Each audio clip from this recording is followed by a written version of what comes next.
भारत में विदेशी टीवी चैनलों को आज देखते हैं, तो जितने भी विदेशी टीवी चैनल हैं, जैसे स्टार प्लस आया है, CNN है, ATN है, प्राइम स्टार है, प्राइम स्पोर्ट्स है, वगैरह वगैरह, इन सभी टीवी चैनलों पर कुछ सीरियल्स आते हैं और उन सीरियलों को भारतवासी देखते हैं और दिखाते भी भारतवासी हैं, लेकिन उनके प्लॉट सभी अमेरिका और यूरोप से आते हैं।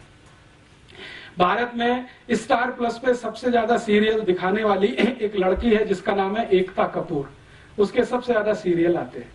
सौभाग्य से एक बार मुझे उससे बात करने का मौका मिला मुंबई में, तो मैंने उससे एक ही सवाल पूछा कि आपके जितने भी सीरियल हैं, सास भी कभी बहू थी, घर घर की कहानी, तेरी मेरी कहानी, इसकी कहानी, उसकी कहानी, ये सब सीरियल के प्लॉट्स कहां से आते हैं, कहानी कहां से आती है?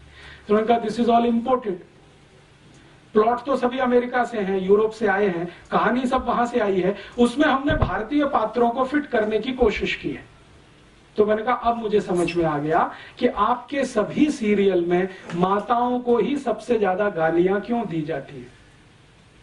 सास भी कभी बहू थी, आप अगर इस सीरियल को ध्यान से देखें तो इस सीरियल की सभी स्त्री पात्र या माताएं पात्र सबसे ज्यादा दुर्भावना का शिकार है।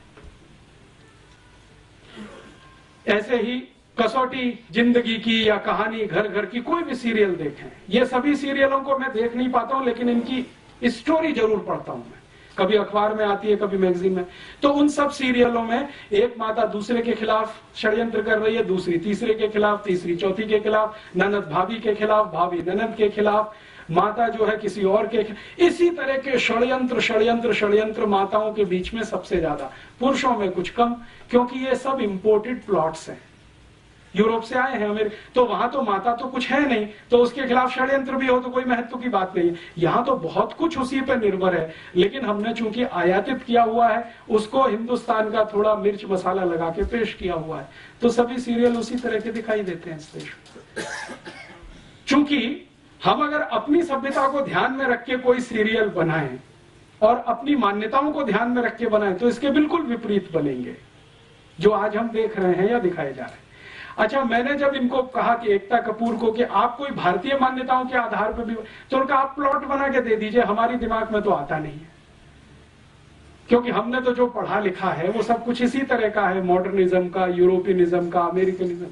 एकता कपूर यूरोप में पढ़ के आई है, थोड़े दिन अमेरिका में रह के आई है, तो वो कहती है कि ज्यादा कुछ हम जो देखते रहे वो यहाँ पे बनाते रहे। तो इस तरह का होता है, जब आप अंधानुकरण करते हैं, बिना सोचे समझे नकल करते हैं, तो इस तरह का उसमें से कुछ निकलता है। फिर हम अपना सिर पीटते हैं, अरे हमारी संस्कृति का नाश हो रहा है, सभ्यता का नाश हो रहा है। वो तो होगा ही, क्योंकि बिना सोचे समझे तो आप ये सब कर ही रहे हैं। कोई विचार तो होता नहीं, कोई बहस तो होती नहीं, कोई मुहाविसा तो होता नहीं इस देश में, ऐसे ही चलता जाता है। तो एक मात्र सत्तात्मक समाज हमारा, एक पितृ सत्तात्मक समाज उनका, अब कौन अच्छा कौन बुरा इसमें नहीं जाना चाहिए, वो अलग हम अलग। अब अलग अलग मान्यता और सभ्यता के लोग अलग अलग मान्यता और सभ्यता के ही कार्य करेंगे, तभी कुछ अच्छा होगा, नहीं तो उसमें से कुछ खराब ही निकलेगा। घालमेल करेंगे, फ्यूजन करेंगे तो खिचड़ी बनेगा।